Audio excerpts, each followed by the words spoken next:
Pemulihan jiwa. Teman-teman sekalian, pastinya kita memiliki kondisi di mana kita kesulitan untuk mengelola emosi di jiwa kita. Karena punya pengalaman yang menyakitkan atau traumatis membuat luka itu masih ada di dalam batin kita. Kalau lukanya berupa luka fisik itu cenderung terlihat. Kita bisa merasakan, kita bisa melihatnya, ada bekasnya, ringan, berat, kita bisa menilainya. Tetapi ketika itu berupa luka psikologis atau luka batin, kita cenderung mengabaikannya. Kenapa? Karena tidak terlihat. Dirasa sih di batin gak enak, tapi karena tidak terlihat, kita cenderung mengabaikannya. Beda perlakuan kita ketika kita mengalami cedera fisik. Kita bisa melihatnya, kita merasakannya, dan kalau kita merasa ini ukuran lukanya sedang ke berat, maka kita akan segera meminta bantuan ke dokter atau pihak kesehatan. Beda halnya dengan kondisi psikis, ya. Kita berlarut-larut mengalami luka batin, luka psikologis dari kecil sampai dengan saat ini yang mungkin belum pernah mendapatkan penanganan secara profesional. Itu sebabnya lukanya jadi berlarut-larut, lukanya jadi menumpuk-numpuk. Akhirnya pada satu titik kita merasa kesulitan untuk menangani diri kita sendiri. Karena sudah terlalu berat, sudah terlalu lama memendam semua itu di dalam batin kita. Itu sebabnya kita juga perlu memperhatikan tidak hanya kondisi fisik kita semata, tapi juga bagaimana kondisi psikologis atau kejiwaan kita.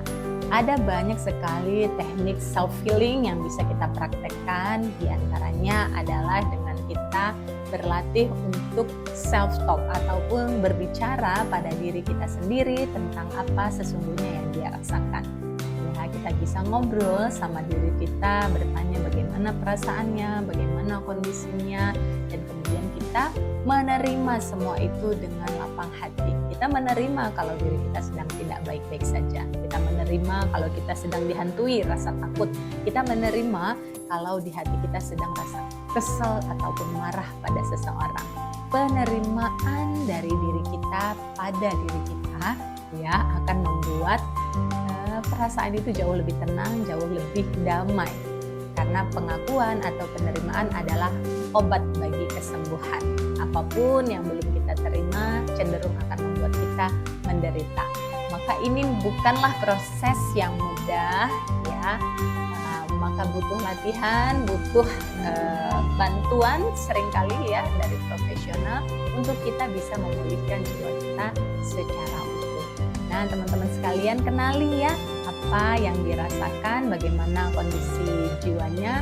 Kalau sedang tidak baik-baik saja, tidak apa-apa untuk mencari bantuan, sebagaimana halnya kita mencari bantuan dokter untuk kondisi fisik kita, begitupun untuk kondisi psikis kita. Jauh lebih penting tentunya untuk kita minta bantuan profesional, karena kondisi hati ya akan memberikan pengaruh yang besar sekali, termasuk untuk kesehatan fisik, finansial, relasi, dan banyak hal dalam kehidupan kita. Jadi kalau kondisi psikis atau emosi kita bisa kita perbaiki, maka insya Allah kesehatan fisik, finansial, relasi, semuanya akan ikut membaik. Semoga menginspirasi.